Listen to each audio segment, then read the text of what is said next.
সুপ্রিয় শিক্ষার্থীবৃন্দ, কেমন আছো তোমরা সবাই? চলে আসলাম আজকের অনলাইন ক্লাসে। পারজোয়ার কালিন্দী উচ্চ বিদ্যালয়ে ইয়াসমিন আক্তার, অষ্টম শ্রেণী বিজ্ঞান আজকে আমরা পড়ব। তবে দ্বিতীয় অধ্যায় জীবের বৃদ্ধি এবং বংশগতি। তো আমরা এই পূর্বের ক্লাসে কোষ বিভাজন কি, কোষ বিভাজনের প্রকারভেদ পড়েছি। এখন আজকে আমরা পড়ব হলো কোষ বিভাজনের প্রথম প্রকারভেদ মাইটোসিস কোষ বিভাজন, এর পদ্ধতিটা। এটা একটা দীর্ঘ সময়ের পদ্ধতি, অনেক সময় নিয়ে বা অনেকগুলি পর্যায়ে এটা বিভক্ত। তো মাইটোসিস কোষ বিভাজন দুটি পর্যায়ে সম্পন্ন হয়, একটি হলো নিউক্লিয়াসে আর একটা হলো সাইটোপ্লাজমে। তো নিউক্লিয়াসে যেটা সম্পন্ন হয় প্রথম পর্যায় সেটা হলো ক্যারিওকাইনেসিস। কোষ বিভাজন পদ্ধতি দুটি পর্যায়ে সম্পন্ন হয়, একটা কোথায় হয়? নিউক্লিয়াসে, আরেকটা হয় সাইটোপ্লাজমে। নিউক্লিয়াসে যেটা হয় সেটাকে বলে ক্যারিওকাইনেসিস।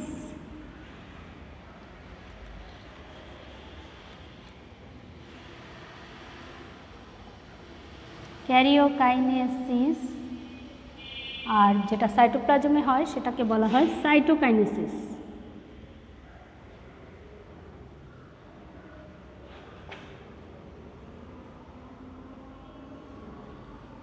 এটা হয় কোথায়? নিউক্লিয়াসে।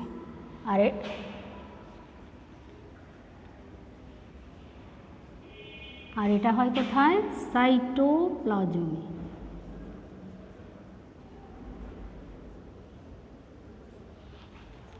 নিউক্লিয়াসের কোষ বিভাজন, নিউক্লিয়াসের বিভাজন শেষ হওয়ার পরই সাইটোপ্লাজমের বিভাজনটা শুরু হয়, অর্থাৎ ক্যারিওকাইনেসিস শেষ হওয়ার পর সাইটোকাইনেসিস শুরু হয়ে যায়।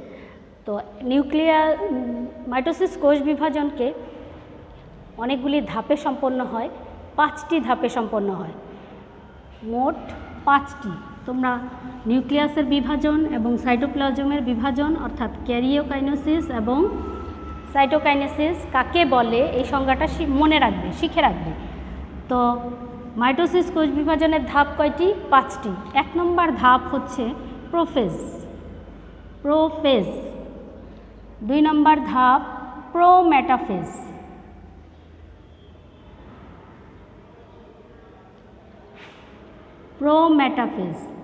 3 নম্বর হচ্ছে মেটাফেজ।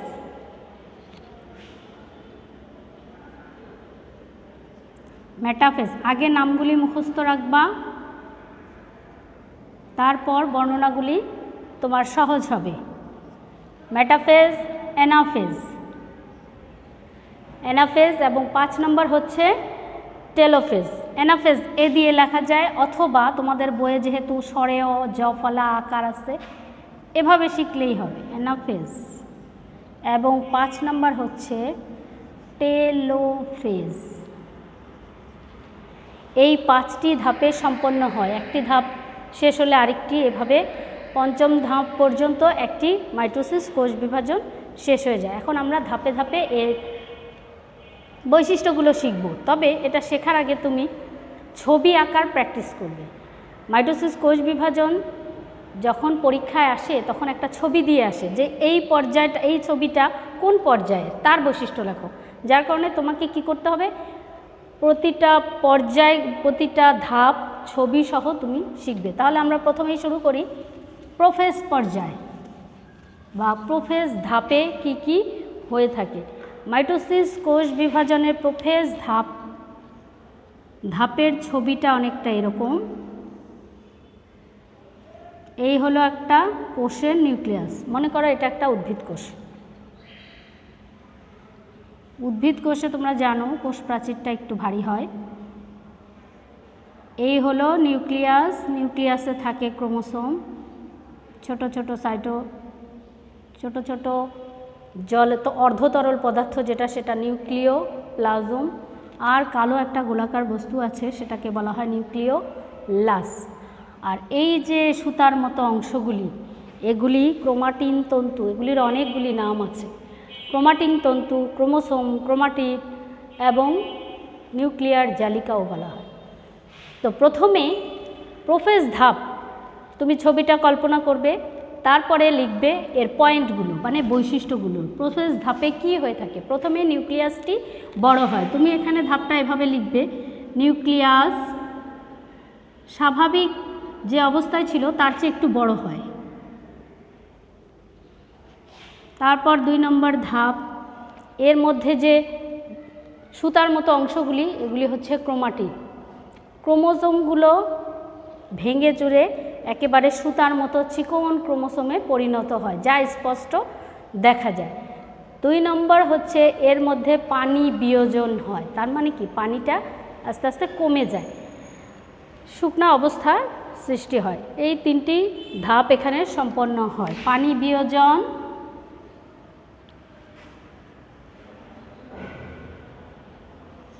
তিন নম্বর হচ্ছে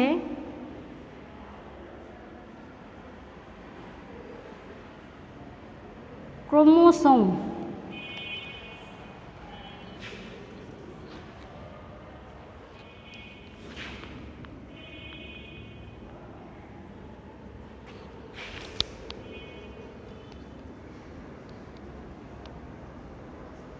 সুতার মতো ক্রোমোসোমগুলি স্পষ্ট হয়।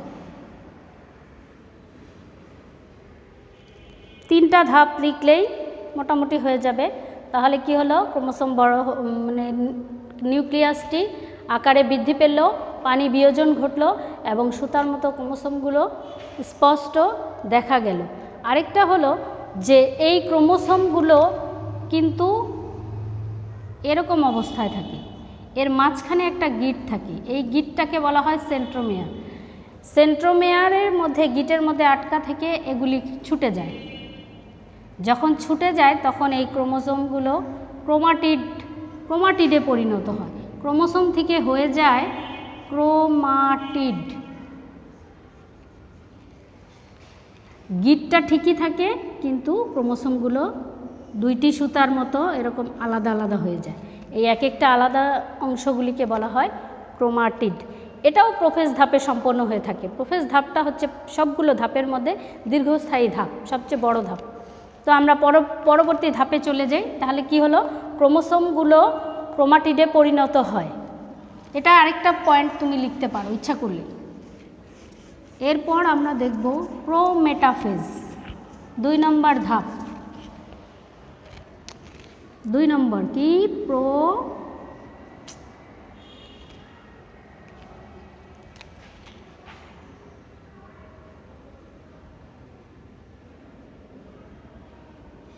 প্রোমেটাফেজ। এভাবে দাগ লিখে তারপর ছবিটা তুমি আঁকবা। প্রোমেটাফেজ যে কি হয়, একটা নিউক্লিয়াসের যে চারদিকে বাউন্ডারিটা ছিল মানে নিউক্লিয়ার আবরণী, এই আবরণীটা বিলুপ্ত হয়ে যায়। এরকম আবরণী ছিল, এটা ভেঙে গিয়ে বিলুপ্ত হয়ে যায়। তখন নিউক্লিয়াসের একটা কোষের মধ্যে 2টা মেরু সৃষ্টি হয়। এখানে একটা মেরু, এখানে একটা মেরু, ঠিক একই রকম পৃথিবীর মতো। পৃথিবীর এটা উত্তর মেরু, এটা দক্ষিণ মেরু। এরকম 2টি মেরুর সৃষ্টি হয়, একটি উত্তর মেরু আরেকটি দক্ষিণ মেরু। এবং এই মেরুগুলো থেকে সুতার মতো কতগুলো রশ্মির সৃষ্টি হয়। এই সুতার মতো অংশগুলোকে বলা হয় স্পিন্ডল তন্তু। এগুলিকে বলে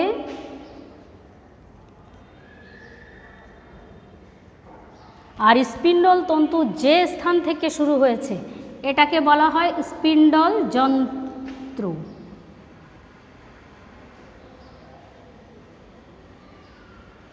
তাহলে স্পিন্ডল যন্ত্র থেকে স্পিন্ডল তন্তুগুলি তৈরি হয় এবং এই তন্তুগুলির সাথেই কিন্তু ক্রোমোসোমগুলো যুক্ত থাকে।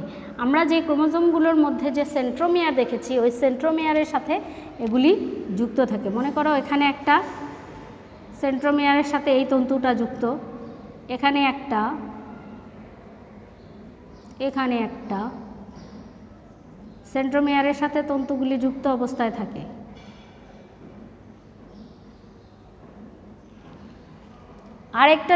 আরেকটা জিনিস আছে, সেটা হলো যে প্রাণী কোষে যখন মাইটোসিস কোষ বিভাজন হয়, প্রাণী কোষে এই প্রোমেটাফেজে তোমরা জানো প্রাণীকোষে সেন্ট্রিওল থাকে, এই সেন্ট্রিওল থেকে এক ধরনের আলোক রশ্মি বিচ্ছুরিত হয়।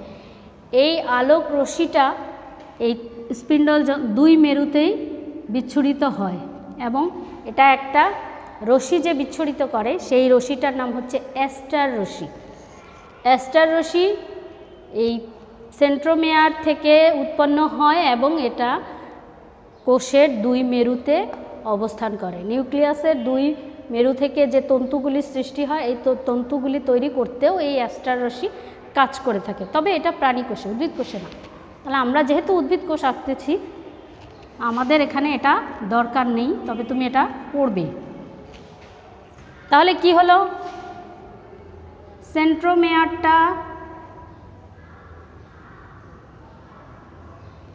সেন্ট্রোমেয়ারের সাথে তন্তুগুলি যুক্ত থাকে। ঠিক এই ধরনের ছবিটা হয় কোথায়, প্রোমেটাফেজ ধাপে। তাহলে প্রোমেটাফেজ ধাপ, এই ছবিটা তুমি প্রথমে কল্পনা করবে এবং পরবর্তীতে এই ছবিটা মানে কল্পনার মধ্যে দিয়ে তুমি এটাকে বর্ণনা করতে পারবে। প্রথমে কি লিখবে, দুটি মেরু সৃষ্টি হয়, উত্তর মেরু এবং দক্ষিণ মেরু। এই মেরুগুলিকে বলা হয় স্পিন্ডল যন্ত্র, আর এই স্পিন্ডল যন্ত্র থেকে যে তন্তুগুলি বা রশ্মিগুলি তৈরি হয় সেগুলির নাম হলো স্পিন্ডল তন্তু। এই তন্তুর সাথে ক্রোমোসোমের সেন্ট্রোমেয়ার যুক্ত থাকে। এভাবেই প্রোমেটাফেজ ধাপ মোটামুটি শেষ হয়ে যায় এবং ছবি লেখার পর নিচে কিন্তু নাম লিখতে হবে। তাহলে বৈশিষ্ট্যগুলি আমি আর লিখলাম না, তোমরা বৈশিষ্ট্য প্রথমটা যেভাবে দেখিয়ে দিয়েছি সেভাবে তোমরা পরবর্তীগুলি লিখবে, ছবিও আঁকবে এবং এটা লিখবে। এই দুটা মিলে যদি তুমি লেখো তাহলে তোমার নাম্বার ভালো হবে।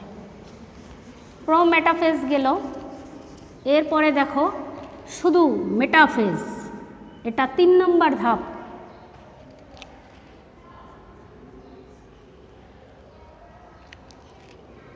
প্রোমেটাফেজের পরবর্তী ধাপ হচ্ছে মেটাফেজ ধাপ।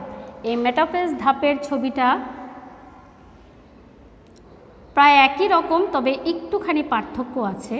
সেটা হলো যে স্পিন্ডল যন্ত্র থেকে যে স্পিন্ডল তন্তুগুলি তৈরি হয়েছে সেই স্পিন্ডল তন্তুগুলির সাথে যুক্ত ক্রোমোসোমগুলো দুই মেরুর মাঝামাঝি জায়গায় অবস্থান করছে, ঠিক একই রকম পৃথিবীর মতো। পৃথিবীর উপরে আছে উত্তর মেরু, নিচে দক্ষিণ মেরু, মাঝামাঝি যে অংশটা সেটাকে বলা হয় বিষুবরেখা। এটা দিয়ে বোঝাচ্ছি এই কারণে যাতে সহজে মনে থাকে। এই বিষুবরেখার আশেপাশে অঞ্চলগুলিকে বলা হয় বিষুবীয় অঞ্চল। ঠিক একই রকম দেখো দুই মেরুর মাঝখানে কিন্তু এখন ক্রোমোজোমগুলি অবস্থান করবে। এখানে একটা, এখানে একটা, আমরা 4টা ক্রোমোজোম দিয়ে কিন্তু শুরু করেছি। 4টা ক্রোমোজোম দিয়ে করলে হয় কি সহজে ক্লিয়ার বোঝা যায়।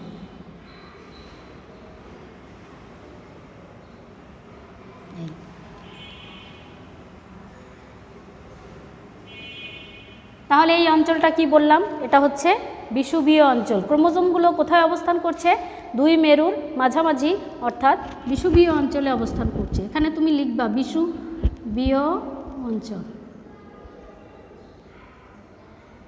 তাহলে মেটাফেজ ধাপে কি হয়, ক্রোমোজোমগুলো নিউক্লিয়াসের বিষুবীয় অঞ্চলে অবস্থান করে, দুই মেরুর স্পিন্ডল যন্ত্র ঠিকই থাকে এবং এই যে সেন্ট্রোমেয়ারটা আছে, সেন্ট্রোমেয়ারের মধ্যে তো ক্রোমোসোম এই অবস্থায় আছে। এখানে কি হয়, এই সেন্ট্রোমেয়ারটা ভাগ হয়ে যায়। আগেই বলেছি যে ক্রোমোসোম ভেঙে কিন্তু দুটা মাথা ক্রোমাটিডে পরিণত হচ্ছে। এখন যদি দুটা মাথা এরকম ক্রোমাটিডে থাকে, সেন্ট্রোমেয়ারটাও ভাগ হয়ে যায়, তাহলে কি হলো দেখো তো, দুইটা নিউক্লিয়াস সৃষ্টি হয়েছে, দুইটা ক্রোমোসোম সৃষ্টি হয়েছে না? তাহলে একটা ক্রোমোসোম থাকবে এই রশ্মিতে, আরেকটা ক্রোমোসোম থাকবে ওই রশ্মিতে। তাহলে ভাগ হয়ে দুই রশ্মিতে আটকে গেল। পরবর্তী ধাপটা দেখো আরও মজার, এটা হলো মেটাফেজ।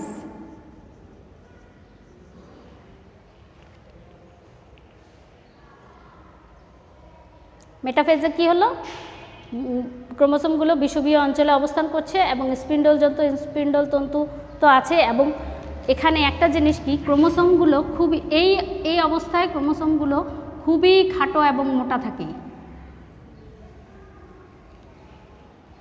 সবচেয়ে ছোট আকৃতির ক্রোমোসোমগুলো ছোট আকৃতির হয়ে যায়। এই দুইটা বৈশিষ্ট্য লিখবে। এর পরবর্তী ধাপ হচ্ছে মেটাফেজ, এনাফেজ।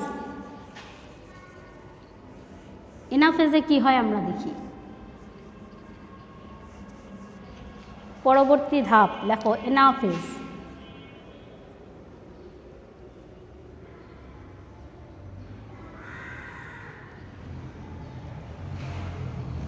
এনাফেজে কি হয়, সেন্ট্রোমিয়ার যেহেতু ভেঙে যায়, ক্রোমোসোমগুলিও ভেঙে যায়, ক্রোমোসোমগুলি ক্রোমাটিডে পরিণত হয়। তাহলে এক স্তর মানে এক পার্ট উপরের উত্তর মেরুর রশ্মির সাথে যুক্ত থাকবে, আরেক পার্ট নিচের বা দক্ষিণ মেরুর রশ্মিগুলির সাথে যুক্ত থাকবে। ছবিটা অনেকটা এরকম হবে।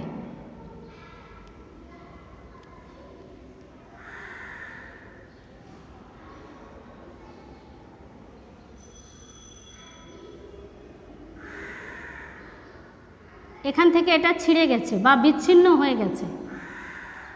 তাহলে এনাফেজে দেখো কি হলো, এই জায়গাটা দুইটা ক্রোমোসোম বিচ্ছিন্ন হয়ে উপর এক অংশ উত্তর মেরুর রশ্মির সাথে যুক্ত, আরেক অংশ দক্ষিণ মেরুর সাথে যুক্ত। এখন দক্ষিণ মেরুর রশ্মিগুলো এদেরকে নিজের দিকে টানছে, আর ওইদিকে উত্তর মেরুর রশ্মিগুলো ওই অংশগুলিকে উপরের দিকে টানছে। যখন দুই দিকে ক্রোমোসোমগুলোকে টেনে নিয়ে যাচ্ছে, তখন এই ক্রোমোসোমগুলির আকৃতি কোথাও ভি আকৃতির হয়, কখনো জে আকৃতির হয়, কখনো আই আকৃতির হয়।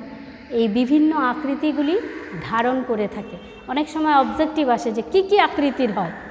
তো ক্রোমোসোমগুলি যখন এখানে গোল, সেন্ট্রোমিয়ার যখন এটা ধরে টান দেয় তখন এরকম ভি হয়ে যায়। আবার যদি গিটটা এখানে থাকে তখন যদি উপর দিকে টান দেয় তখন এরকম জে আকৃতির হয়ে যায়। আবার গিট যদি এখানে থাকে উপর দিকে যখন টান দেয় তখন সোজা হয়ে যায়। তো এরকমভাবে টানাটানির অবস্থায় ওদের আকৃতি ইংরেজি ভি, জে, আই ইত্যাদির আকৃতির হয়ে থাকে। এ হলো অ্যানাফেজ পর্যায়। অ্যানাফেজ পর্যায় মোটামুটি এখানে সম্পন্ন হয়ে যায়। ক্রোমোসোমগুলি সব চলে আসে, এই ক্রোমোসোমগুলি সব ওখানে চলে যায় নতুন আরেকটা নিউক্লিয়াসের সৃষ্টি হয়। এটা আমরা পরবর্তী ধাপে দেখব। পরবর্তী ধাপ কোনটা? 5 নম্বর, টেলোফেজ, তাই তো? তাহলে আমরা দেখি টেলোফেজে কি হয়।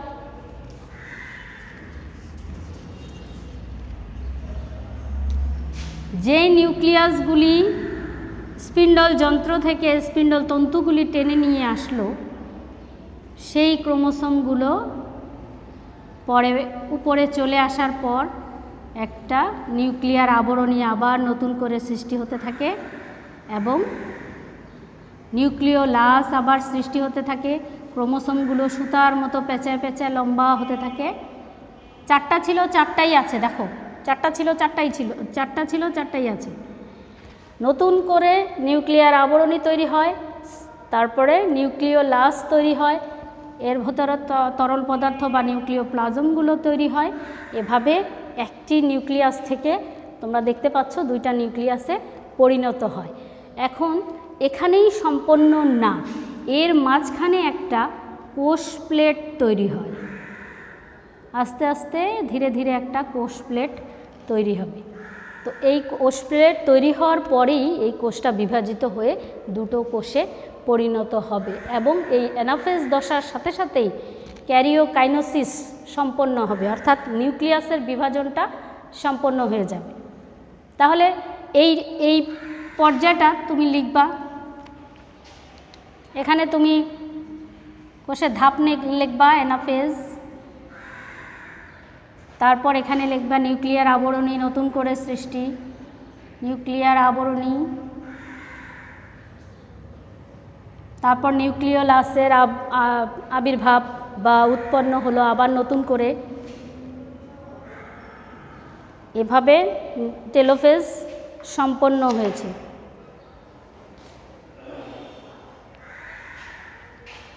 তাহলে আমাদের ক্যারিওকাইনোসিস শেষ। এখন শুরু হবে কি? সাইটোকাইনোসিস, অর্থাৎ কোষ নতুন করে আরেকটি কোষের উৎপত্তি। তাহলে লিখি, এবং পরবর্তীতে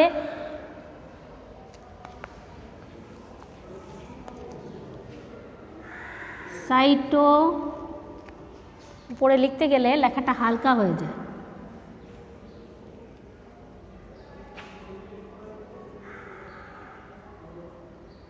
সাইটোকাইনেসিসে কি হয় দেখো, এখানে একটা নতুন করে কোষ প্লেট তৈরি হয়, এটা হলো কোষ প্লেট।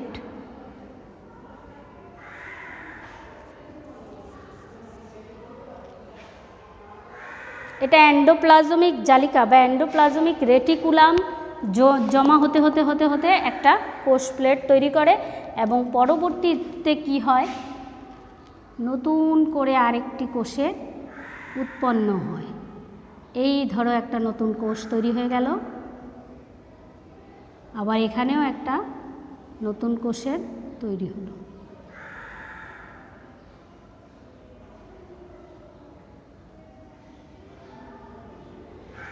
তাহলে একটি কোষ থেকে দুইটি কোষ হলো। এখানে মানে মাতৃকোষে ছিল 4টি ক্রোমোসোম, আমরা ছবি আঁকার সুবিধায় যেটা বলেছিলাম 4টি ক্রোমোসোম ছিল। নতুন কোষগুলিতেও 4টি ক্রোমোসোমই আছে। তার মানে কি, ক্রোমোসোম সংখ্যা ঠিকই আছে এবং মাতৃগুণাগুণও ঠিকই আছে, বৈশিষ্ট্যগুলি ঠিকই আছে, আকৃতিও দেখো সেম সেম আছে। তাহলে এই কারণেই কিন্তু মাইটোসিস কোষ বিভাজনকে সমীকরণিক বিভাজন বলা হয়ে থাকে। এবং এই জিনিসটা যখন প্রাণী কোষে হয়ে থাকে, প্রাণী কোষের বেলায় এভাবে হয়। সাইটোপ্লাজমটা একটা খাঁজের সৃষ্টি করে। এই সাইটোপ্লাজমের খাঁজের ভিতরে ভিতরে আস্তে করে দুইটি নিউক্লিয়াস এরকম করে আস্তে আস্তে আস্তে আস্তে পরে নতুন করে দুটি ক্রোমোসোম কোষ তৈরি হয়। প্রথমে সাইটোপ্লাজমটা এরকম খাঁজের সৃষ্টি করে, এভাবে খাঁজ তৈরি করতে করতে একসময় দেখা যায় দুইটি কোষ আলাদা হয়ে গেছে। এটা কিন্তু প্রাণী কোষের বেলায়, আর এটা হলো উদ্ভিদ কোষের বেলায়। তাহলে উদ্ভিদ কোষে কী হয়েছে, কোষ প্লেট গঠন করেছে, আর প্রাণী কোষে কী হয়েছে, সাইটোপ্লাজমগুলো খাঁজ তৈরি করে এবং পরবর্তীতে দুইটা কোষকে আলাদা করে নতুন দুটি অপত্য কোষ তৈরি করেছে, নিউক্লিয়াস যুক্তই কোষ তৈরি করেছে। এভাবে মাইটোসিস কোষ বিভাজন মোটামুটি সম্পন্ন হয়। তো মাইটোসিস কোষ বিভাজনের 5টি ধাপ তোমরা চিত্রসহ শিখবে এবং এতে তোমাদের বুঝতে সহজ হবে, লিখতেও সহজ হবে। তবে ধাপগুলো যাতে ব্রেক না হয়, সিরিয়ালি থাকে, সেই অবস্থায় থাকতে হবে, সেটা বুঝতে হবে। তো ঠিক আছে শিক্ষার্থী বন্ধুরা, আজ এ পর্যন্তই। আগামী ক্লাসের জন্য তোমাদের স্বাগতম। মাইটোসিস কোষ বিভাজন ভালো করে পড়বে, বইয়ের সাথে মিলিয়ে সুন্দর করে ছবি আঁকবে, প্র্যাকটিস করবে। তো এইভাবে পরবর্তী ক্লাসে আমন্ত্রণ জানিয়ে শেষ করছি। খোদা হাফেজ।